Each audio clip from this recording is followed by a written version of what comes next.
ഈ ഖുർആനിനെ സ്നേഹിക്കണം. സഹോദരി, ഈ റമളാനിൽ ഖത്തം നാളെ മുതലേ ഓതാൻ തുടങ്ങണം. നാളെ മുതലേ, റമളാൻ വരുമ്പോഴല്ല, ഓൺലൈനുകളിലുണ്ട്. എനിക്ക് ഹാഫിളത്താവണം. ഞാൻ മണക്കാട് സെൻട്രൽ ജുമാ മസ്ജിദിൽ ജോലി ചെയ്യുമ്പോൾ അവിടെ സ്ത്രീകൾക്ക് ക്ലാസ് എടുത്തിരുന്നു. അവിടെ ഒരു ഹിഫ്ളുൽ ഖുർആൻ സ്ഥാപിച്ചിരുന്നു. അന്ന് 65 വയസ്സുണ്ട് ഒരു ഉമ്മക്ക്. ആ ക്ലാസ്സിന് വന്ന ഉമ്മ പിന്നീട് ഒരു 3 വർഷം കഴിഞ്ഞ് എന്നെ വിളിച്ചിട്ട് പറഞ്ഞു, മോനെ, നിന്റെ വാത് കേട്ടിട്ട് ഞാൻ ഏതാണ്ട് 10 ജുസുകളെ കാണാതെ പഠിച്ചു. ആ ഉമ്മയുടെ മോള് ഹാഫിളത്തായി. അവർ പിന്നെ സൗദിയിൽ പോയി. അവിടെ പോയിരുന്നവർ പഠിച്ചു. വഴികാട്ടുക എന്നതാണ് ധർമ്മം. എത്ര സ്ത്രീകൾക്ക് ഹാഫിളത്തുകളാവാം, എത്ര ഓൺലൈൻ അക്കാഡമികൾ, എത്ര വലിയ ഓൺലൈൻ സർവീസുകൾ, തജ്വീദ് പഠിക്കാൻ, തർത്തീൽ പഠിക്കാൻ. കാരണം ഖുർആൻ പഠിക്കണം. ഒരു ദിവസം നമ്മൾ ഇവിടെ നിന്ന് യാത്ര പോകും. അവസാനം ഒരു ഒടുക്കത്തെ യാത്രയുണ്ട്. ആ യാത്രയിൽ നമ്മുടെ കൂടെ വരുന്നതാരാ? നമ്മുടെ മക്കളില്ല. അവസാനം മരണം നമ്മളെ മാടി വിളിക്കുന്ന ഒരു നേരം, അതെപ്പോഴാണ് വരുന്നതെന്നറിയില്ല. അല്ലാഹുവേ, അല്ലാഹുവേ, ഞങ്ങളുടെ അവസാന നിമിഷം നീ നന്നാക്കണേ അല്ലാ. സഹോദരാ, ഏത് നിമിഷമാണ് വിട പറയുന്നതെന്നറിയില്ല. ഇന്ത്യ രാജ്യത്തിന്റെ ഏറ്റവും കരുത്തുള്ള മറാത്ത രാഷ്ട്രീയത്തിന്റെ അധികായനായിരുന്ന ശരത് പവാർ 36ാമത്തെ വയസ്സിൽ കൈപിടിച്ച് രാഷ്ട്രീയത്തിലേക്ക് കൊണ്ടുവന്ന പിതൃ സഹോദരനായ ശരത് പവാറിന്റെ NCP പിളർത്തി മറാത്ത രാഷ്ട്രീയത്തിൽ മുഖ്യമന്ത്രി കസേര കുതിച്ച് ആ ബോംബെ വിമാനത്താവളത്തിൽ നിന്ന് സ്വകാര്യ ജെറ്റ് പറന്നുയർന്ന് 15 മിനിറ്റിന് ശേഷം നിലം തൊടാനെടുക്കുമ്പോ രണ്ടായി പൊട്ടിപ്പിളർന്ന് തീഗോളമായിട്ട് കത്തി അവസാനിക്കുമ്പോ ആ മനുഷ്യന്റെ കത്തിക്കരിഞ്ഞ ശരീരത്തില് കരിയാത്ത ഒന്നേ ഉള്ളത് അയാളുടെ സ്വർണ്ണമോതിരമാണ്. അത് കണ്ടിട്ടാണ് ഇത് രാഷ്ട്രീയത്തിന് അധികായനായ അജിത് പവാറാന്ന് തിരിച്ചറിഞ്ഞത്. മരണത്തിന് മുമ്പിൽ കരുത്തരില്ല, എല്ലാവരും ബലഹീനര് മാത്രം. അവസാനം ഒരു ദിവസം ഈ പള്ളിയുടെ മിനാരത്തിൽ വിളിച്ചു പറയും, ഇന്നയാൾ മരണപ്പെട്ടു പോയെന്ന്. 3 വെള്ളത്തുണിയിൽ പൊതിഞ്ഞ് വീടിന്റെ മുമ്പിൽ നമ്മളെ കിടത്തുമ്പോ പൊന്നുമക്കൾ വന്ന് കെട്ടിപ്പിടിച്ച് നമ്മളോട് സലാം പറയുമ്പോ, നമ്മുടെ ഭാര്യ വന്ന് നമ്മളെ കെട്ടിപ്പിടിച്ച് കരയുമ്പോ, ഇവിടെ നിന്ന് വാതിന് പോകുമ്പോ യാത്ര പറഞ്ഞു പോയവനെ എന്നോട് പറയാതെ ഒരിടത്തും പോവാറില്ലല്ലോ, എവിടേക്കാണ് ഞാനില്ലാതെ പോയതെന്ന് പ്രിയപ്പെട്ടവള് കെട്ടിപ്പിടിച്ച് കരയുമ്പോ കാത്തിരുന്ന പൊന്നുമോള് കരയുന്ന നേരത്ത് അരുമക്കിടാങ്ങൾ വാപ്പയെ വിളിക്കുന്നേ, അതിനുത്തരം ചെയ്യാതെന്ന് നീ കിടക്കുന്നേ. എന്റെ പ്രിയപ്പെട്ട പൊന്നുമോള് ഇറങ്ങുന്ന നേരത്ത് വാപ്പയെപ്പോട് വരും. 7 മണിക്ക് തുടങ്ങിയിട്ട് 9:30 അവസാനിച്ച് 10:30 ഉപ്പച്ച് വരുമെന്ന് പറഞ്ഞ് എന്റെ പൊന്നുമോൾ എന്റെ വീട്ടിൽ ആയൂർ കാരാളി ഓണത്ത് കാത്തിരിക്കുന്നുണ്ട്. ആർക്കറിയാം അവളുടെ മുമ്പിലേക്ക് ഞാൻ ജീവനോടെ എത്തുമോ, അതെല്ലാം 3 വെള്ളത്തുണിയിൽ പൊതിഞ്ഞ് ഞാൻ പോകുമോ? കാത്തിരിക്കുന്ന എന്റെ ഭാര്യയുടെ വീട്ടിൽ ഇതേപോലെ നിങ്ങളെയും കാത്തിരിക്കുന്നില്ലേ? വെള്ളത്തുണിയിൽ പൊതിഞ്ഞ് അവസാനം ഒടുക്കത്തെ കുളിയും കഴിഞ്ഞ് 6 അടി മണ്ണിലേക്ക് പോകുമ്പോ മരണം എപ്പോഴാ വരിക? ഞാൻ ഇന്നിവിടേക്ക് ഇറങ്ങാൻ ഒരു അരമണിക്കൂർ വൈകിയത്. 5 മണിക്ക് ഇറങ്ങണമെന്ന് ഡ്രൈവറോട് പറഞ്ഞു വാഹനം റെഡിയായി. അപ്പോഴാണ് വിളിക്കുന്നത്, ഉച്ചയ്ക്ക് മരിച്ചാളുടെ മയ്യത്തടക്കാൻ പോകുന്നു. ആ മയ്യത്ത് നിസ്കാരത്തിന് പങ്കെടുത്ത് ആ മനുഷ്യന് വേണ്ടി ദുആ ചെയ്ത് അരമണിക്കൂർ വൈകിപ്പോയി. കേറാൻ പോകുമ്പോ പള്ളിയുടെ മിനാരത്തിൽ അടുത്ത അനൗൺസ്മെന്റ്, എന്റെ അയൽപക്കത്തുള്ള വേറൊരാള് മരണപ്പെട്ടു, നാളെ രാവിലെ 9 മണിക്കടക്കമാണ്. ഇന്നത്തെ ദിവസം ഒരാളെ കബറടക്കുകയും മറ്റൊരാളുടെ മരണം കേൾക്കുകയും ചെയ്തിട്ടാണ് ഞാൻ ഇവിടേക്ക് വന്നത്. അടുത്തതാരാണ്? അടുത്തത്? പിറവിക്ക് ശേഷമുള്ള ഓരോ നിമിഷവും മരണത്തിലേക്കുള്ള യാത്ര. പിറവിക്ക് ശേഷമുള്ള ഓരോ നിമിഷവും മരണത്തിലേക്കുള്ള യാത്ര. ഞാൻ എന്ത് നേടി ഈ മണ്ണിൽ, നീ എന്ത് നേടി ഈ മണ്ണിൽ? നേടിയതെല്ലാം മണ്ണിന് നൽകി മണ്ണിലേക്കുള്ള ഒരു യാത്ര. നീ എന്ത് നേടി ഈ മണ്ണിൽ, ഞാൻ എന്ത് നേടി ഈ മണ്ണിൽ? നേടിയതെല്ലാം മണ്ണിന് നൽകി. മണ്ണിലേക്കുള്ള ഒരു യാത്ര, നേടിയതെല്ലാം മണ്ണിലേക്ക് കൊടുത്ത് 6 അടി മണ്ണിലേക്ക് വെള്ളത്തുണിയിൽ പൊതിഞ്ഞിറക്കി വെച്ച് മുകളിലേക്ക് പലക വെച്ച് മടക്കി അതിന്റെ മുകളിൽ മണ്ണുമിട്ട് മൈലാഞ്ചിച്ചെടി അടയാളം വെച്ചു മീസാൻ കല്ലുമിട്ട് അവസാനം മുക്രിക്കാക്ക വെള്ളവും ഒഴിച്ചിട്ട് അതിന്റെ മുമ്പിലിരുന്നിട്ട് ഖതീബ് ഓതിത്തരുന്ന ഒരു വാക്കില്ലേ, യാ അബ്ദല്ലാഹ് യബ്ന അമത്തില്ലാഹ്, അല്ലാഹുവിന്റെ അടിമയെ, ഇദാ അതാകൽ മലക്കാനിൽ അസ്വദാനിൽ ഹായിലാനിൽ കരീമാനി ഫൈകലാക വഅതിലസാക വസലാക മൻ റബ്ബുക വമൻ നബിയുക വമാ ദീനുക വമാ ഇമാമുക. ഭീമാകാരമായ രൂപത്തിലുള്ള മലക്കുകൾ വന്നിട്ട് എഴുന്നേപ്പിച്ചിരട്ടിച്ച് ചോദിക്കില്ലേ, മൻ റബ്ബുക, നിന്റെ റബ്ബാരാ? അല്ലാഹു റബ്ബി. വമൻ നബിയുക, നിന്റെ നബിയാരാ? വമുഹമ്മദുൻ നബി സല്ലല്ലാഹു അലൈഹി വസല്ലം. എന്നിട്ട് ചോദിച്ചിട്ട് മൂന്നാമത്തെ ചോദ്യമേതാ? വമൻ ഇമാമുക,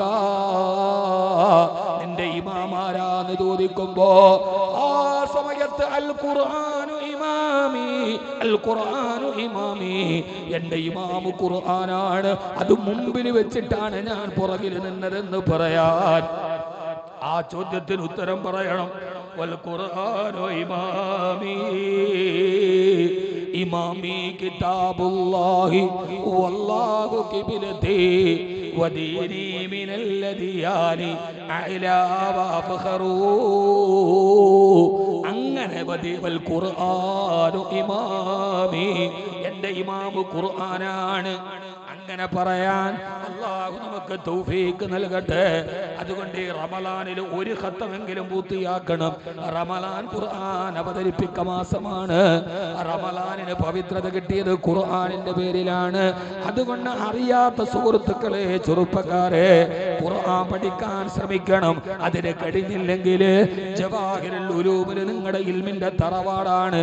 അവിടെ ചെന്ന് പഠിക്കാനും പഠിപ്പിക്കാനും തയ്യാറാവണം. അല്ലാഹു തൗഫീഖ് നൽകട്ടെ. പക്ഷേ ഏതെങ്കിലും ഒരു നിർമ്മാതാവ് ഞാൻ നിർമ്മിച്ച സാധനം മോശമാണെന്ന് പറഞ്ഞിട്ടുണ്ടെങ്കിൽ അതാരാണെന്നറിയോ? ആ പ്രൊഡക്റ്റിന്റെ പേരാണ് ദുനിയാവ്. ഈ കാണുന്ന എല്ലാത്തിനെയും, സൂര്യനെയും ചന്ദ്രനെയും ഗോളനക്ഷത്രങ്ങളെയും താരാപഥങ്ങളും നെബൂലകളും ഗാലക്സികളും കൊടിമുടികളും പീഠഭൂമികളും മരുഭൂമികളും വൻകാടുകളും നയനമനോഹരമായ എല്ലാം ഒരുക്കി വെച്ചിട്ട് അല്ലാഹു പറയുകയാണ്, അല്ലാഹു പറയുകയാണ്, ഈ ദുനിയാവെന്ന് പറഞ്ഞാൽ വമൽ ഹയാത്തുദ് ദുനിയാ ഇല്ലാ മതാഉൽ ഖുറൂർ. പെങ്ങളെ, നിങ്ങൾ ഇതിൽ വഞ്ചിതരായി പോവല്ലേ. ഈ ദുനിയാവ് ഏറ്റവും മോശ സാധനമാണ്. അല്ലാഹു എന്ന നിർമ്മാതാവാണ് പറഞ്ഞത്. അവൻ സൃഷ്ടിച്ച ഈ ദുനിയാവുണ്ടല്ലോ, ആ ദുനിയാവ് വല്ലാത്ത ചതിയാണ്, ചതിയാണ്, ചതിയാണ്, മോശമാണ്. അതിനെ നിങ്ങൾ നോക്കുകയേ ചെയ്യരുതെന്ന് നിർമ്മിച്ച നിർമ്മാതാവ് പോലും മോശമാണെന്ന് പറഞ്ഞ ആ ദുനിയാവിനെയാണ് നമ്മൾ ചേർത്ത് പിടിച്ചിട്ട് ജീവിക്കുന്നത്. ഇത് ചതിയാണ്, ചതിയാണ്, ചതിയാണ്. ഭാര്യ ഭർത്താവിനെ ചതിക്കും, ഭർത്താവ് ഭാര്യയെ ചതിക്കും, മാതാപിതാക്കൾ മക്കളെ ചതിക്കും, മക്കള് മാതാപിതാക്കളെ ചതിക്കും. ആത്മസുഹൃത്ത് ചതിയിലൂടെ കൊടുകെല്ലാം കൈക്കലാക്കിയേക്കാം. നാനാഭാഗത്തും ചതി ഒളിച്ചു നിൽക്കുന്ന ദുനിയാവാണേ. അതുകൊണ്ട് വമൽ ഹയാത്തുദ് ദുനിയാ ഇല്ലാ മതാഉൽ ഖുറൂർ. ഈ ദുനിയാവ് നിങ്ങളെ ഏറ്റവും ചതിക്കുന്ന വസ്തുവാണെന്ന് പടച്ചവൻ തന്നെ നമ്മളോട് പറഞ്ഞിട്ടുണ്ട്. ഞാൻ വിശദീകരിക്കുന്നില്ല.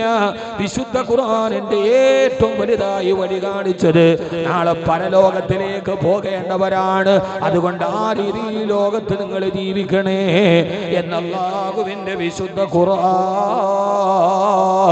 അല്ലാഹു നമുക്ക് ആ പരലോകത്തെ കുറിച്ചുള്ള ബോധവും ആ പരലോകത്തെ കുറിച്ചുള്ള ചിന്തയും അല്ലാഹു നമുക്ക് നൽകി അനുഗ്രഹിക്കുമാറാകട്ടെ. ആമീൻ യാ റബ്ബൽ ആലമീൻ. അല്ലാഹു നമ്മളെ പരലോകത്തേക്ക് എത്തിക്കട്ടെ. ആമീൻ പറയും. അല്ലാഹു നമ്മളെ പരലോകത്തെത്തിക്കട്ടെ. ആമീൻ യാ റബ്ബൽ ആലമീൻ. നാളെ ഒരു പരലോകം വരണ്ടേ, നാളെ ഒരു പരലോകമുണ്ടാവണ്ടേ.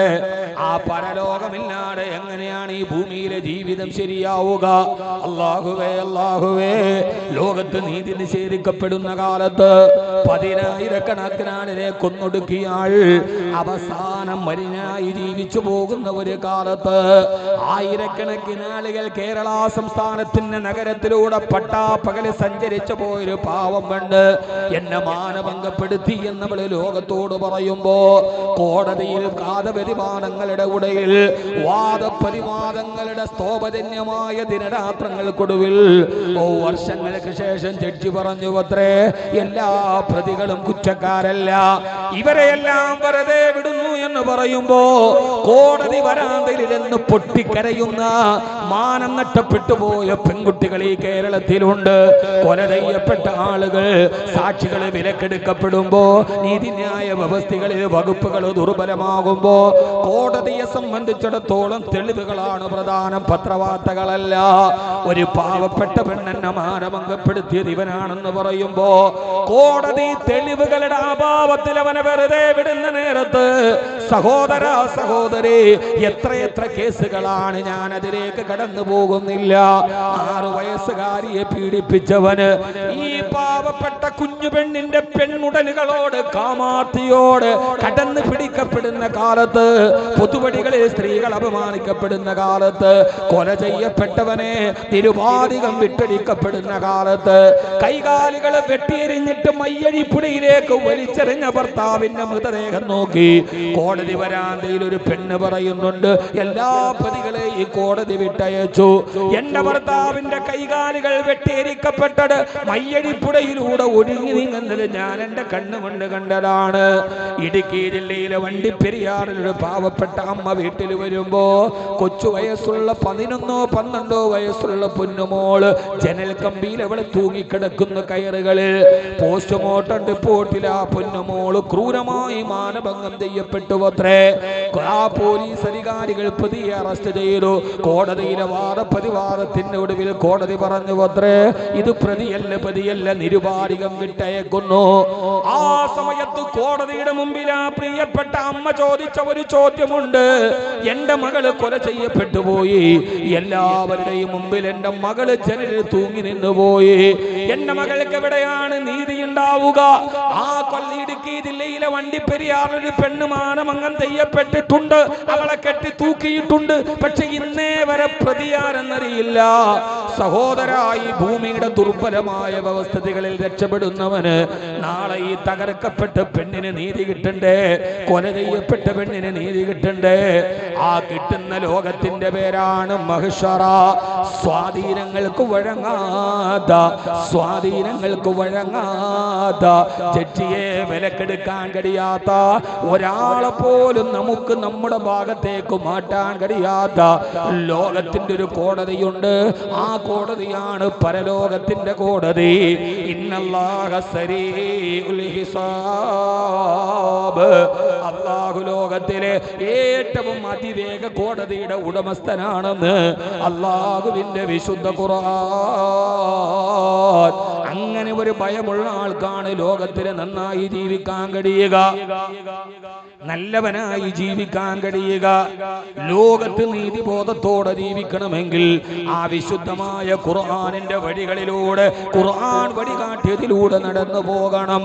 സഹോദര സഹോദരി, 14 നൂറ്റാണ്ടുകൾക്ക് മുമ്പ് മദീന എന്ന റിപ്പബ്ലിക്കിലൂടെ പാതിരാ സമയത്ത് മഹാനായ ഉമർ റളിയല്ലാഹു തആല നടന്നു പോകുമ്പോ ഒരു കുടിലിന്റെ ഉള്ളിൽ നിന്നൊരു പാവപ്പെട്ട കുഞ്ഞിന്റെ കരച്ചിൽ കേൾക്കുമ്പോ, പാതിരാ സമയത്ത് ആ കുടിലിന്റെ ഉള്ളിലൂടെ ഒളിഞ്ഞു നോക്കുന്ന സമയത്ത് ഉമ്മയുടെ മടിത്തട്ടിലിരുന്ന പെണ്ണുകൾ കരയുകയാണ്.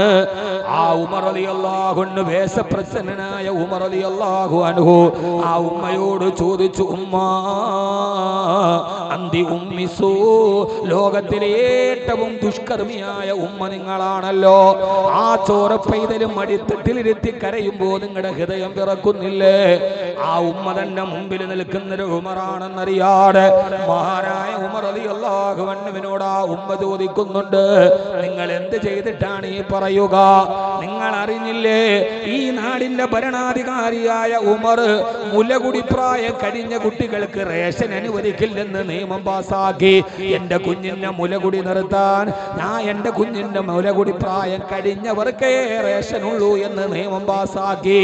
എന്റെ കുഞ്ഞ് മുലപ്പാലിന് വേണ്ടി കരയുകയാണ്, ഞാൻ അവന്റെ മുലകുടി നിർത്താൻ പാടുപെടുകയാണെന്ന് പറഞ്ഞപ്പോ മഹാനായ ഉമർ റളിയല്ലാഹു തആല അത്ഭുതപ്പെട്ടു പോയി. ശരിയാണ്, ആമുർ റമാദ എന്ന് പേരുള്ള വലിയൊരു ക്ഷാമം പിടികിട്ടപ്പോ, അവിടെ ഭക്ഷ്യക്ഷാമം വന്നപ്പോ ഉമർ റളിയല്ലാഹു തആല ഉത്തരവിറക്കി, മുലകുടി പ്രായം കഴിഞ്ഞ കുട്ടികൾക്ക് റേഷനുള്ളൂ, മുലപ്പാൽ കുടിക്കുന്ന കുഞ്ഞുങ്ങൾക്ക് മുലപ്പാലുണ്ടല്ലോ. ആമുർ റമാദയുടെ ക്ഷാമകാലത്ത് ഹബീബായ നബി തങ്ങളുടെ സഹാബി അങ്ങനെ ഒരു തീരുമാനമെടുത്തപ്പോ, പാതിരാ സമയത്ത് നിങ്ങൾക്ക് വിശ്വസിക്കാൻ കഴിയുമോ എന്ന് എനിക്കറിയില്ല, മഹാനായ ഉമർ റളിയല്ലാഹു തആല അത് കേട്ട് നെറ്റിത്തെരിച്ചു വീട്ടിലേക്ക് പോയി. രാവിലെ സുബഹി നമസ്കാരത്തിന് ഇമാമത്ത് നിൽക്കുമ്പോ രാജ്യത്തിന്റെ ഖലീഫയായ ഉമർ റളിയല്ലാഹു അൻഹു നിസ്കാരത്തിൽ പൊട്ടി പൊട്ടി കരയുകയാണ്. എന്തെന്നറിയുമോ? വിശുദ്ധമായ ഖുർആനിന്റെ സൂറത്തു സാഫാത്തിലെ ഒരായത്ത് ഓതിയപ്പോ, ബിസ്മില്ലാഹിർ റഹ്മാനിർ റഹീം വഖിഫൂഹും ഇന്നഹും മസ്ഊലൂൻ വഖിഫൂഹും ഇന്നഹും മസ്ഊലൂൻ മാ ലക്കും ലാ തനാസറൂൻ. വഖിഫൂഹും, നാളെ പരലോകത്തെത്തുമ്പോ അല്ലാഹു പറയും, വഖിഫൂഹും, നിൽക്കവിടെ, ഇന്നഹും മസ്ഊലൂൻ, ഞാൻ ചോദിക്കുന്ന ചോദ്യങ്ങൾക്ക് മറുപടി പറയാതെ പോവണ്ടെന്ന് പടച്ചവൻ പറയുന്നു. ഹിസാബിനെ കുറിച്ച് പറയുന്ന ഖുർആനിന്റെ ആയത്ത് ഓതിയപ്പോ സുബഹി നമസ്കാരത്തിന് ഇമാമത്ത് നിൽക്കുന്ന ഉമർ റളിയല്ലാഹു അൻഹു പൊട്ടി പൊട്ടി കൊച്ചു കുഞ്ഞുങ്ങളെ പോലെ കരയാൻ തുടങ്ങി. അവസാനം ഈ ആയത്ത് ഇങ്ങനെ ആവർത്തിച്ച് പാരായണം ചെയ്യുന്നു.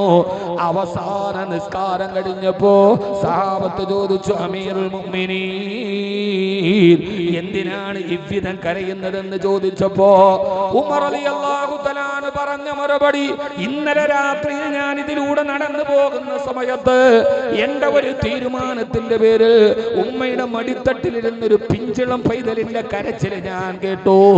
കം ഖത്തല ഉമറു മിൻ ഔലാദിൽ മദീന, മദീനയിലെ എത്രയെത്ര കൊച്ചു കുഞ്ഞുങ്ങളാണ് ഉമർ കാരണത്താൽ കൊല ചെയ്യപ്പെട്ടിട്ടുണ്ടാവുക. അല്ലാഹുവേ, നാളെ പരലോകത്തെത്തുന്ന നേരത്ത് ഉമറേ നിൽക്കവിടെ, ഉമറേ നിൽക്കവിടെ, എന്റെ ഈ ചോദ്യത്തിന് മറുപടി പറഞ്ഞിട്ട് പോയാൽ മതി എന്ന് പടച്ചവൻ പറയുമ്പോ, ഇതിനു മറുപടി പറയാതെ ഉമറിനൊരു കാല് മുമ്പോട്ട് വെക്കാൻ കഴിയോ എന്ന് പറഞ്ഞിട്ട് മസ്ജിദ് നബവിയുടെ സുബഹി നമസ്കാരത്തില് കാലിരുമ്പിനേക്കാൾ കരുത്തുള്ള ഹൃദയത്തിന്റെ ഉടമയെന്ന് ചരിത്രം രേഖപ്പെടുത്തിയ ഉമർ റളിയല്ലാഹു തആല പൊട്ടിക്കരഞ്ഞത് സൂറത്ത് സാഫാത്തിലെ ഒരായത്ത് ഓർത്തിട്ടാണ്. വഖിഫൂഹും ഇന്നഹും മസ്ഊലൂൻ, നിൽക്കവിടെ, സമാധാനം പറഞ്ഞിട്ട് പോയാൽ മതി, പറഞ്ഞിട്ട് പോയാൽ മതി. ലോകത്തിലെ ഏറ്റവും വലിയ മനുഷ്യനെ സൃഷ്ടിക്കാൻ കഴിഞ്ഞത് അല്ലാഹുവിന്റെ വിശുദ്ധ ഖുർആനിലാണ്. ലോകത്തിലെ ഏറ്റവും നല്ല മനുഷ്യനെ സൃഷ്ടിച്ചത് ഖുർആൻ കാണിച്ച വഴിയിലൂടെ നടന്നപ്പോഴാണ്. ആരാണ് ഉമർ? പറഞ്ഞാൽ തീരില്ല.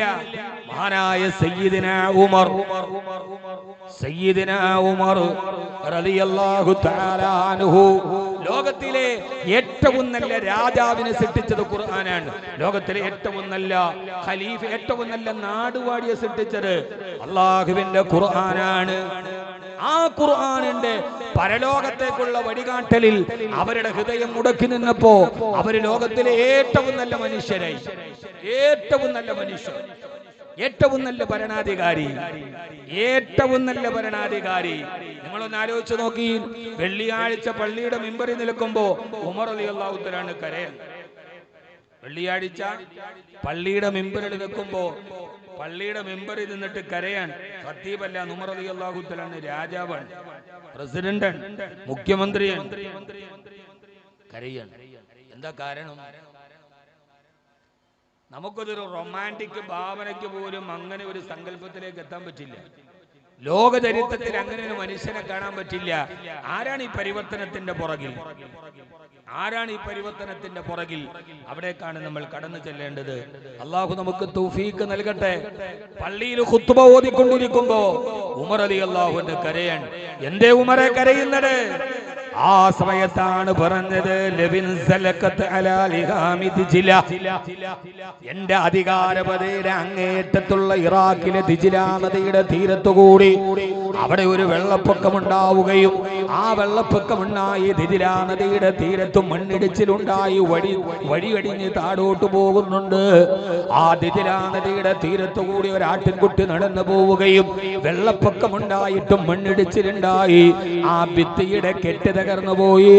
ആ ദിജ്ല നദിയിലെ ആട്ടിൻകുട്ടി എങ്ങാനും വീണ് ചത്തുപോയാൽ പടച്ചവന്റെ പരലോകത്ത് ഉമർ സമാധാനം പറയേണ്ടി വരില്ലേ എന്നോർത്തിട്ടാണ് മദീന തിരിഞ്ഞ് ഞാൻ കരയുന്നതെന്ന്. കൺമുമ്പിലല്ല, തലസ്ഥാന നഗരിയിലല്ല. സഹോദരങ്ങളെ, നമ്മുടെ സൗകര്യങ്ങൾക്ക് വേണ്ടിയാണെങ്കിലും ദേശീയപാത നിർമ്മാണം ഇങ്ങനെ നടന്നു പോകുമ്പോ അതിന്റെ സൈഡ് ഭിത്തികൾ ഇടിഞ്ഞിട്ട് പാവപ്പെട്ട പിക്കപ്പിന്റെ ഡ്രൈവർ മരിച്ചു പോകുന്ന, നൂറുകണക്കിന് യാത്രക്കാരുടെ സുരക്ഷകൾ, ജീവനുകൾ അപകടത്തിലാകുന്ന പുതിയ കാലത്ത് നിങ്ങൾക്ക് മനസ്സിലാകുമോ എന്ന് എനിക്കറിയില്ല. ആയിരക്കണക്കിന് കിലോമീറ്റർ അകലെ തന്റെ തലസ്ഥാന നഗരമായ ക്യാപിറ്റൽ സിറ്റിയായ മദീനയിൽ നിന്ന് ആയിരക്കണക്കിന് കിലോമീറ്റർ അകലെ ഇറാഖിന്റെ തീരത്തുള്ള ദിജ്ല നദിയില് വെള്ളപ്പൊക്കമുണ്ടായി. നദിയുടെ സംരക്ഷണ ഭിത്തി ഇടിഞ്ഞുപോയി. അതിലെ നടന്നു പോകുന്ന മനുഷ്യനല്ല, ഒരാട്ടിൻകുട്ടി ചത്തുപോയാൽ ഉമർ എന്ത് സമാധാനം പറയുമെന്ന് പറഞ്ഞ് മദീനയിൽ ഇരുന്ന് കരയുന്ന ഖലീഫ. ഒന്നാലോചിച്ചു നോക്ക്. കേരള കർണാടക സംസ്ഥാന അതിർത്തി പങ്കിടുന്ന മംഗൾപാടിയിലെ ഒരു നദിയുടെ തീരത്തുള്ള സംരക്ഷണ ഭിത്തി ഇരിഞ്ഞ് അതിലൂടെ നടന്നു പോയ ഒരാട് ചത്തുപോയതിന്റെ പേര് തിരുവനന്തപുരത്ത് നിയമസഭയിൽ ഇരുന്നിട്ട് മന്ത്രിമാര് കരയുക. ചിന്തിക്കാൻ കഴിയുമോ നമുക്ക്? അങ്ങനെ ഒരു ഭരണാധികാരിയെ, ആ ഭരണാധികാരിയിലേക്ക് വഴികാട്ടിയ പരിവർത്തനത്തിന്റെ ഗ്രന്ഥത്തിന്റെ പേരാണ് അല്ലാഹുവിന്റെ വിശുദ്ധ ഖുർആൻ. അല്ലാഹു നമ്മളെ അവിടേക്ക് എത്തിക്കട്ടെ. ഈ റമളാൻ ഖുർആനിലൂടെ നമുക്ക് ഈ പരിവർത്തനം ഉണ്ടാവണം. ഖുർആൻ പാരായണത്തിലൂടെ നമ്മുടെ ഹൃദയത്തിന്റെ അഴുക്കുകൾ മാറണം. അങ്ങനെ നമ്മൾ ഖുർആനിന്റെ ഹാദിമീങ്ങളാവണം. അല്ലാഹുവേ, അല്ലാഹുവേ, നീ ഞങ്ങളെ എവിടെ എത്തിക്കണേ തമ്പുരാനെ. അഴിമതിയുടെ കണക്കുകൾ ഞാൻ ഇപ്പൊ ഇത് പറയാൻ പറ്റൂല, കാരണം ഈ തെരഞ്ഞെടുപ്പ് അടുത്ത് വരണത് കൊണ്ട് നിങ്ങളിപ്പോ ഇതിനെ വേറെ പലതുമായിട്ട് ബന്ധപ്പെടുന്നു. നമ്മളിപ്പോ പറയണതിന് വേറെ വലിയ ബന്ധമൊന്നും ഉണ്ടാവില്ല. പക്ഷെ പുതിയ കാലത്ത് ഇപ്പൊ എല്ലാ സോഷ്യൽ മീഡിയയിൽ അങ്ങോട്ടും ഇങ്ങോട്ടും വാക്പയറ്റ് നടക്കുന്ന സഭയാണ്. എനിക്കിപ്പോ ആരും പ്രശ്നമല്ല, ഇമ്മ UDF ഇമ്മ LDF, നമുക്ക് രണ്ടും ആർക്കും വേണ്ടി പറയുന്ന ആളല്ല. പക്ഷെ പറയുമ്പോ നിങ്ങൾ അതിനെന്ത് ചെയ്യും? കണക്ഷൻ ചെയ്യും. ആ കണക്ഷൻ പൊതുമുതലുകൾ. എവിടെയാണ് ഈ പരിവർത്തനമുണ്ടായത്? ആരാണ് ഇവർക്ക് വഴി കാണിച്ചു കൊടുത്തത്? ഉമർ റളിയല്ലാഹു തആല അൻഹുവിന് വഴി കാണിച്ചു കൊടുത്തത് ആരാണ്? 10 ദിവസത്തെ മോട്ടിവേഷൻ ക്ലാസ് ആണോ? ഉമർ റളിയല്ലാഹു അൻഹു. നിങ്ങളൊന്നും ഒന്നോട് ബന്ധപ്പെടുത്തണ്ട. ചില പറയട്ടെ, ഇത് പടച്ചോനെ നിങ്ങളൊന്ന് തല പോലും ആട്ടാത്തത് എന്താ? ഒന്നൊന്ന് അനങ്ങി. എന്നാലും ഈ പ്രസംഗം എന്ന് പറഞ്ഞാൽ ഞാൻ ഈ ഒന്നും ഇടയ്ക്കൊരു നാടൻ വർത്താനം പറയാം. ഓൾറെഡി സമയം പോയി. അത് കൃത്യമായിട്ട് അവസാനിപ്പിക്കണം. വിഷയത്തോട് നീതി പുലർത്തണം. അതുകൊണ്ടാണ് ഒരു സാധാരണ വർത്താനം പോലും പറയാത്തത്. നിങ്ങളിങ്ങനെ വളരെ ഗൗരവത്തില് ഇപ്പൊ പ്രസംഗം തന്നെ ഒരു വെല്ലുവിളിയാണ്. വരാതാ ബൈനഹുമാ ഹിജാബും വാലൽ അറാബി റിജാൽ. താഴെ കുറെ ആളുകള്, മേലെ കുറെ ആളുകള്, സ്വർഗത്തിന്റെ തട്ടുപോലെ അപ്പുറത്ത് ഇപ്പുറത്ത് വലതു ഭാഗത്ത് മുഅ്മിനാത്തുകൾ. എല്ലാരോടും നമ്മൾ ഈ അഭിസംബോധന ചെയ്യണം. ഒന്നാമത്തെ സമയമില്ല. അതുകൊണ്ടാണ് ഞാൻ കൂടുതൽ നാടൻ വർത്താനത്തിലേക്ക് പോകാത്തത്. വിശുദ്ധമായ ഖുർആനിനെ സ്നേഹിക്കുക എന്നത്. എന്തിനാണ് നമ്മുടെ മഹല്ലിന്റെ കീഴിൽ ഇത്രയും ചെലവിൽ ഒരു അറബി കോളേജ്? എന്തിനാണ് ഇവരെ പഠിപ്പിക്കുന്നത്? ആ ചോദ്യത്തിനൊക്കെ ഒത്തിരി ഒത്തിരി ഒത്തിരി ഉദാഹരണങ്ങളുണ്ട്. ഒത്തിരി ഒത്തിരി ഉദാഹരണങ്ങൾ. ഹബീബ നമ്മളെന്ന് പറയുന്ന ഒരു മനുഷ്യനെ നല്ല മനുഷ്യനാക്കി മാറ്റണമെങ്കിൽ ആ വഴികാട്ടി ഖുർആനായിരിക്കണം. ഖുർആനിന്റെ വഴിയിലൂടെ നടന്നാല് ഒരു നല്ല മനുഷ്യനുണ്ടാവും, ഒരു നല്ല സ്ത്രീ ഉണ്ടാവും. ഒരു നല്ല സ്ത്രീ ഉണ്ടാകണമെങ്കിൽ എവിടെ പോകണം? സൂംബ ഡാൻസ് കളിച്ചാൽ ഉണ്ടാവില്ല. ഒരു നല്ല സ്ത്രീ ഉണ്ടാകുന്നത് എപ്പോഴാണ്? ആരുടെ മുമ്പിലാണ്? ഏത് ഉപദേശത്തിന്റെ മുമ്പിലാണ്? ഏത് ഉപദേശത്തിന്റെ മുമ്പിലാണ് സഹോദര സഹോദരി? ഇപ്പൊ ഖുർആനിനെ മുഴുവനും പറയുക എന്നത് വളരെ പ്രധാനപ്പെട്ട ഒരു വിഷയത്തെ വിപുലമായി പറയാൻ കഴിയില്ല. എന്റെ ശബ്ദം കേൾക്കുന്നവരോട് പ്രിയപ്പെട്ട സഹോദരി, ഏറ്റവും നല്ല സ്ത്രീ ഉണ്ടാകുന്നത് എവിടെയാ? ലോകത്തിലെ ഏറ്റവും നല്ല സ്ത്രീ ആരാ? ലോകത്തിലെ ഏറ്റവും നല്ല സ്ത്രീ ആരാ സഹോദരി? ഏറ്റവും നല്ല സ്ത്രീ ആരാ? ഐശ്വര്യ റായ്, ലാറ ദത്ത, യുക്താമുഖി, ഇങ്ങനെ നമുക്കറിയാവുന്ന ധാരാളം ആളുകളുണ്ട്. മദർ തെരേസ, അൽഫോൻസാമ്മ, ഇങ്ങനെ എല്ലാവരും വാഴ്ത്തപ്പെടുന്ന ആളുകളുണ്ട്. എന്നാൽ ലോകചരിത്രത്തിലെ ഏറ്റവും നല്ല സ്ത്രീകളാരെന്നറിയോ? ആ സ്ത്രീകള് ശരീര സൗന്ദര്യ പ്രദർശന മത്സരത്തില് സമ്മാനം മോഹിച്ചു പുമറേനിയ പട്ടിക്കുഞ്ഞുങ്ങളെ മടിത്തട്ടിലിരുത്തി പാലൂട്ടിയിട്ട് സൗന്ദര്യ റാമ്പുകളിൽ ലോകത്തിന്റെ ഏറ്റവും വലിയ സൗന്ദര്യപട്ടം നേടിയ റാണിമാരല്ല, ലോകത്തിലെ ഏറ്റവും നല്ല സ്ത്രീകളാരെന്നറിയോ? നേമൻ നിസാഉ നിസാഉൽ അൻസാർ. ലോകത്തിലെ ഏറ്റവും നല്ല സ്ത്രീകൾ അൻസാരിയത്തായ സ്ത്രീകളാ. ലോകത്തിലെ ഏറ്റവും നല്ല സ്ത്രീകളും മദീനയിലെ സ്ത്രീകളാണെന്ന് അല്ലാഹുവിന്റെ റസൂൽ നബി മുഹമ്മദ് മുസ്തഫ സല്ലല്ലാഹു അലൈഹി വസല്ലമ. മദീനയിലെ സ്ത്രീകൾ ഏറ്റവും നല്ല സ്ത്രീകളായത് ഏതതിന്റെ പേരിലാ? അവരുടെ പ്രതിശീർഷ വരുമാനത്തിന്റെ പേരിലല്ല, അവരുടെ ഇൻസ്റ്റയുടെ ഫോളോവേഴ്സിന്റെ ആധിക്യത്തിലല്ല, 10 മില്യൺ വ്യൂവേഴ്സ് ഉണ്ടായിട്ടല്ല. എന്റെ പ്രിയപ്പെട്ട പെങ്ങളെ, ആ സ്ത്രീകളെ ഏറ്റവും നല്ല സ്ത്രീകളായത് എങ്ങനെന്നറിയോ? അല്ലാഹുവിന്റെ വിശുദ്ധമായ ഖുർആനിൽ ആയത്തിറങ്ങി, വകുല്ലിൽ മുഅ്മിനാതി യഗ്ളുന മിൻ അബ്സാരിഹിന്ന വയഹ്ഫളന ഫുറൂജഹുന്ന വലാ യുബ്ദീന സീനതഹുന്ന. ഓ നബിയേ, വകുല്ലിൽ മുഅ്മിനാതി, സത്യവിശ്വാസിനികളായ സ്ത്രീകളോട് പറഞ്ഞു കൊടുക്ക് നബിയേ, യഗ്ളുന മിൻ അബ്സാരിഹിന്ന, അവരുടെ കണ്ണുകളെ സൂക്ഷിക്കാൻ പറയും നബിയേ.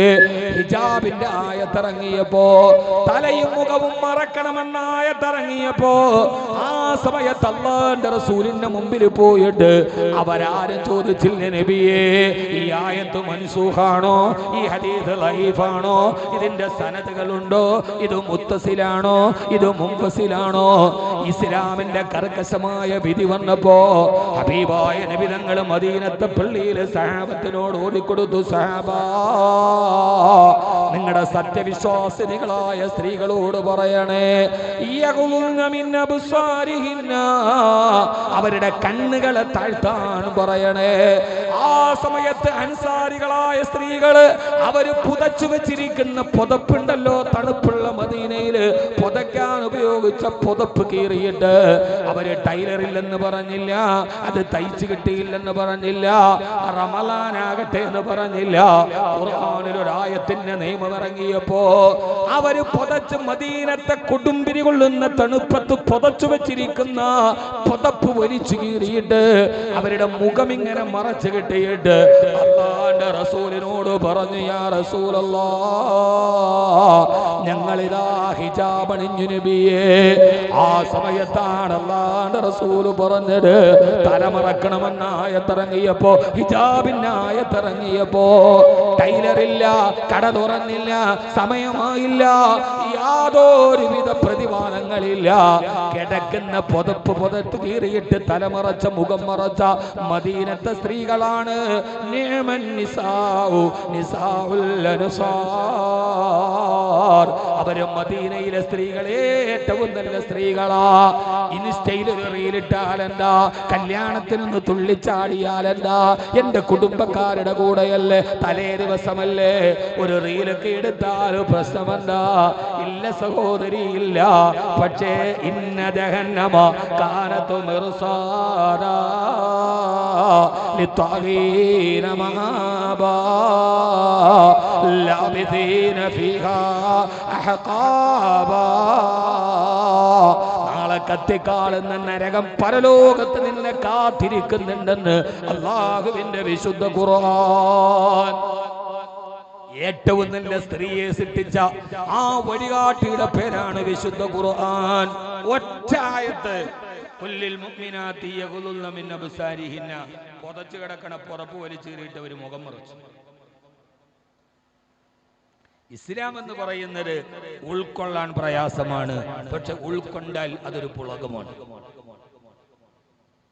ലോകത്തിലെ ഏറ്റവും നല്ല പൊതുപ്രവർത്തകൻ, പൊതു ഖജനാവിനെ സ്വീകരിച്ച ആൾ. അള്ളാഹു നമുക്ക് മനസ്സിലാക്കാൻ തൗഫീഖ് നൽകട്ടെ. ആമീൻ പറയും മനുഷ്യന്മാരെ. അള്ളാഹു നമുക്ക് ഇതിലൂടെ സഞ്ചരിക്കാൻ അള്ളാഹു തൗഫീഖ് നൽകി അനുഗ്രഹിക്കുമാറാകട്ടെ. ആമീൻ യാ റബ്ബൽ ആലമീൻ. അധിക മനോഹര നൂറുല്ലാഹ് അഹ്മദ് നബിയിൽ സല്ലല്ലാഹ് അഗദിദയാലു ഹബീബുല്ലാഹ് ആമന്നാ ബിറസൂലില്ലാഹ് ഹസ്ബി റബ്ബി.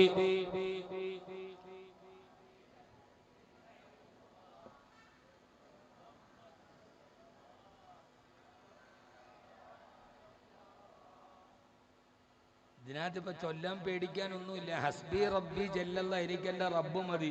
ഇനിയിപ്പോ പേടിച്ചിട്ട് ചെല്ലാത്താണോ എന്ന് അറിഞ്ഞൂടാ. ആ താളം കേട്ടിട്ട് ഹസ്ബി റബ്ബി ജല്ലല്ലാ, എനിക്കെന്റെ റബ്ബ് മതി. മാഫി ഖൽബി ഗൈറുല്ലാ, എന്റെ കൽബില്, എന്റെ ഹൃദയത്തില് റബ്ബല്ലാതെ മറ്റൊരാളില്ല. നൂറ് മുഹമ്മദ് സല്ലല്ലാഹ്, അള്ളാഹുവിന്റെ നൂറായ നബി സല്ലല്ലാഹു അലൈഹി വസല്ലമയുടെ മേൽ ഞാൻ സലാത്ത് ചൊല്ലുന്നു, അത്രേ ഉള്ളൂ. ഇതൊക്കെ പാരമ്പര്യമായി പരമ്പരാഗതമായി നമ്മുടെ തായ്വടിയിൽ പറഞ്ഞു തന്ന മനോഹരമായ, നമ്മുടെ നെഞ്ചിലുടക്കി നിന്ന ഒരു ആദർശത്തിന്റെ തൗഹീദിന്റെ മന്ത്രമാണിത്. ഇതെല്ലാം നമുക്ക് നഷ്ടപ്പെട്ടു പോയി. എങ്ങാനും എൻ്റെ വീട്ടില് പഴയ വീഡിയോ കോണിന്റെ ബ്ലാക്ക് ആൻഡ് വൈറ്റ് TV ആയിട്ട് മകൻ ഗൾഫിൽ നിന്ന് വന്നപ്പോ എൻ്റെ വീട്ടിൽ ഇത് കയറ്റിയാൽ മലക്കുകൾ ഈ വീട്ടിൽ കയറൂലൗണ്ട് ഞാൻ ഇറങ്ങാന്ന് പറഞ്ഞ നമ്മുടെ ഉമ്മൂമ്മമാരുണ്ട്, നമ്മളെ ദീൻ പഠിപ്പിച്ചു തന്നവര്. ഇപ്പൊ അവര് സ്വന്തം റീലിടാൻ തുടങ്ങി. ആ കെട്ട കാലത്താണ് നന്മ പറഞ്ഞു തരാൻ ഒരാൾ പോലും ഇല്ല. ഇതാണ് നന്മ, ഇതിലേടൊക്കെ നടക്കൂ എന്ന് പറയാൻ ഒരാൾ പോലും ഇല്ല. അള്ളാഹു നമുക്ക് തൗഫീഖ് നൽകട്ടെ. അണ്ണൊന്ന് ഉറക്കെ പറയും. അധിക മനോഹര നൂറുല്ലാഹ് അഹ്മദ് നബിയിൽ സല്ലല്ലാഹ് അഗദിദയാലു ഹബീബുല്ലാഹ് ആമന്നാ ബിറസൂലില്ലാഹ്. ഉറക്കെ ഹസ്ബി റബ്ബി.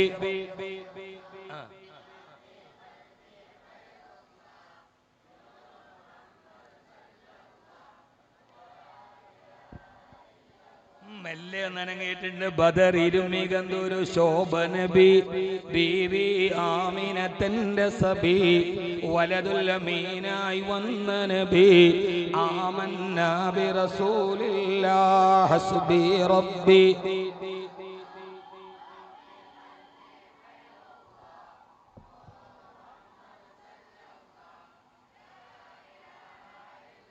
അല്ലാഹു നമ്മളെ സ്വീകരിക്കുമാറാകട്ടെ.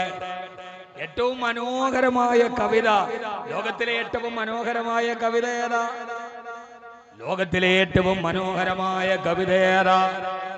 പൊട്ടാനി മുൻതുള്ളി ഫിഞ്ചോരക്കട്ട ഫിന്നീന്ന് കാഷ്ടം ചുമന്നൂരു കൊട്ട റൂഹൊന്നു വിട്ടാൽ ചത്ത ചകമല്ല പൊട്ട പറനിന്റുടൽക്കെന്ത് ബഹുമാനം പൊട്ട. കേട്ടിട്ടുണ്ട് ആരെങ്കിലും? ഇല്ല. ഇത് കേട്ടിട്ടുള്ള ആരെങ്കിലും ഉണ്ടെങ്കിൽ കൈപൊക്കിക്കാൻ നോക്കട്ടെ. അല്ലാഹു അലൈസ മിൻകും റജുലുൻ റഷീദ്. ആരോ ഒരാൾ വായിക്കല് ഇത് കേട്ട ആരെങ്കിലും ഉണ്ടെന്ന് കൈപൊക്കി. ഒന്ന്, രണ്ട്. വഖാല റജുലു മുഅ്മിനുൻ മിൻ ആലി ഫിർഔന യക്തുമു ഈമാനഹു എപ്പോഴും ഒരാളെങ്കിലും രണ്ടാളെങ്കിലും ഒരു വിശ്വാസത്തിന്റെ കണിക ചരിത്രത്തിൽ ഉണ്ടാകുന്നതാണ്. എന്താ ഇത് കട്ടച്ചോര കൊണ്ട് ജ്യൂസ് അടിക്കാൻ പറഞ്ഞതല്ല. കൗമാരത്തെ മുഴുവനും ഹൃദയത്തെ കീഴടക്കിയ ഈ റാപ്പി മ്യൂസിക്കിന്റെ നടുവിലല്ല ഇത് ഖുർആൻ. ഇത് ശുജായി മൊയ്ദ് മുസ്ലിയാർ പാടിയതാണ്. ഫൊട്ടാ നീ മുന്തുള്ളി ഫിഞ്ചോര കട്ട ഫിന്നീന്ന് കാഷ്ടം ചുമന്നൂരു കൊട്ട. ഞാൻ പറയണ മനസ്സിലാവണുണ്ടാ? ഇത് ശുജായി ചോദിക്കാൻ, എടാ മനുഷ്യ, നീ വലിയ അഹങ്കാരത്തിൽ നെഞ്ചും പിരിച്ച് ഇങ്ങനെ നടക്കുകയല്ലേ, നീ ആരാന്ന് നിനക്കറിയാമോ? ഫൊട്ടാ നീ മുന്തുള്ളി ഫിഞ്ചോര കട്ട. എടാ മനുഷ്യ, എടാന്ന് നിങ്ങളെ എന്നെ വിളിക്കാനായിട്ട് എന്റെ ഇടയ്ക്കിടെ വേണം ഇറങ്ങി പോവാൻ. എടാ പൊട്ടാന്നല്ല ഫായാണ്. ഫൊട്ട, നീ ആരാടാ? വലിയ നെഞ്ചും വിരിച്ചു ഞാൻ വലിയ ആളാണെന്നും പറഞ്ഞ് ഇങ്ങനെ നടന്നാൽ ഫിർഔനിനെ മാതിരി. ഫിർഔൻ മാത്രമേ ചത്തിട്ടുള്ളൂ. ഫിർഔന്റെ ഫോട്ടോ സ്റ്റാറ്റ് എപ്പോഴും ഉണ്ടാകുന്നതാണ് ഖുർആൻ. കദാലിക ജഅൽനാ ഫീ കുല്ലി ഖറിയത്തിൻ അകാബിറ മുജ്രിമീഹ എന്നാണ്. എല്ലാ ഖറിയയിലും ഒരു ഫറോവയെ പോലെയുള്ള ചിന്താഗതികളുള്ളവർ ലോകത്തുണ്ടാകുമെന്നാണ്.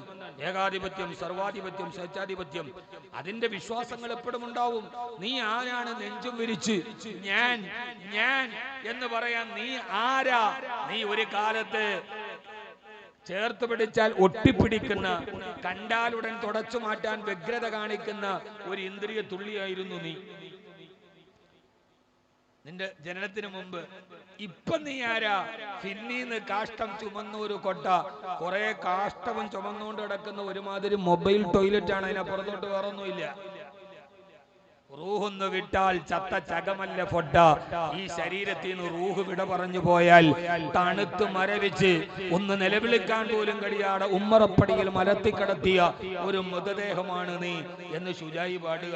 ഇതെന്താ ഇത് ഖുർആന്റെ ഒരായത്തിനെ കവിതയായപ്പോൾ ഉണ്ടായ മനോഹരമായൊരു സംഗീതമാണ്.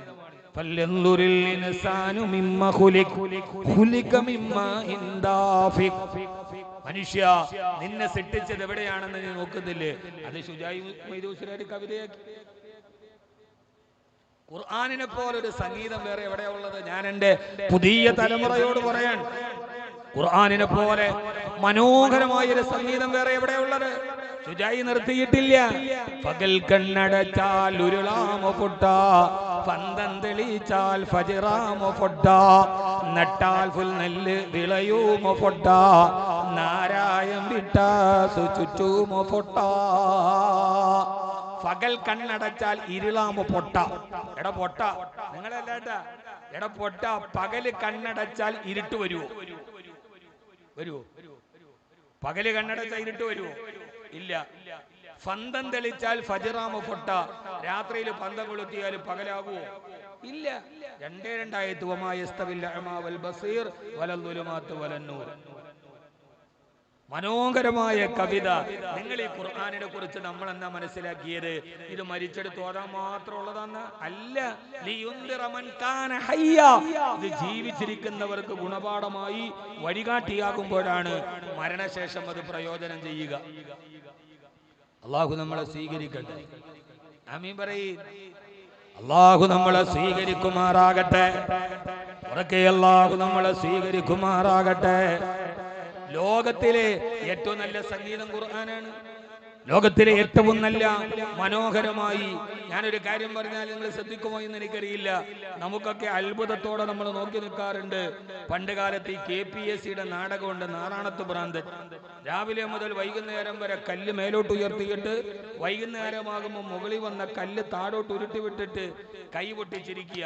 ഇതാണ് നാറാണത്ത് ഭ്രാന്തൻ എന്ന KPSCയുടെ നാടകം. നിങ്ങൾ കണ്ടിട്ടില്ലേ? ഇത്രയ്ക്ക് മുത്തക്കിങ്ങളാ ശ്രീകാരി. അത് കണ്ടിട്ടില്ല എന്ന് ചോദിക്കുമ്പോ ആര് എന്തൊക്കെ? പഴയ KPSCയുടെ നാടകം. ഞാനൊക്കെ സ്കൂളിൽ പഠിക്കുന്ന കാലത്താണ്. ഞാൻ ഖുർആനെ പറയാനാ KPSCയുടെ നാടകത്തെ പറയുന്നത്. ഈ മലയാളത്തിന്റെ നാടക സങ്കല്പത്തിലെ ഏറ്റവും മനോഹരമായ കഥാപാത്രമാണ് നാറാണത്ത് ഭ്രാന്തൻ. രാവിലെ മുതൽ വൈകുന്നേരം വരെ കല്ലുരുട്ടി മുകളിൽ കയറ്റുക, വൈകുന്നേരം ആകുമ്പോൾ ഉരുട്ടി താഴോട്ട് ഇടുക. ഇതാരെ കുറിച്ചാ? ഈ KPSCയുടെ നാടകം കണ്ട് അത്ഭുതപ്പെട്ടവരോട് 1500 വർഷങ്ങൾക്ക് മുമ്പ് അല്ലാഹുവിന്റെ റസൂൽ ഓതി പറയുകയാണ്, വലാ തകൂനൂ കല്ലതീന കളത് ഗസ്ലഹാ മിൻ ബഅദി ഖുവത്തിൻ അൻകാഥാ. രാവിലെ മുതൽ വൈകുന്നേരം വരെ നൂല് ചുറ്റിയിട്ട് വൈകുന്നേരം അതിനെ തിരിച്ച് കറക്കുന്ന പെണ്ണിനെ പോലെ നിങ്ങൾ ആവരുത്. ഇതാണ് നാരായണത്ത് പ്രാന്തൻ. വലാ തകൂനു സൂറത്ത് ഖുർആനിലെ സൂറത്ത് റഅദ് അതല്ലേ കുഞ്ഞുങ്ങളെ, അല്ലേ? റുബമയുടെ അവസാനം വലാ തകൂനു കല്ലതീ നഖലത് ഗസ്ലഹാ മിൻ ബഅദി ഖുവത്തിൻ അൻകാഥാ. രാവിലെ മുതൽ വൈകുന്നേരം വരെ നൂല് ചുറ്റിയിട്ട് വൈകുന്നേരം അത് തിരിച്ച് കറക്കി കളയുന്ന പെണ്ണിനെ പോലെ നിങ്ങൾ ആവരുത് എന്ന് പറയുന്ന അല്ലാഹുവിന്റെ വിശുദ്ധ ഖുർആൻ. അല്ലാഹു സുബ്ഹാനഹു വ തആല ആ ഖുർആനിലൂടെ നടക്കാൻ അല്ലാഹു നമുക്ക് തൗഫീഖ് നൽകി അനുഗ്രഹിക്കട്ടെ. ആമീൻ യാ റബ്ബൽ ആലമീൻ.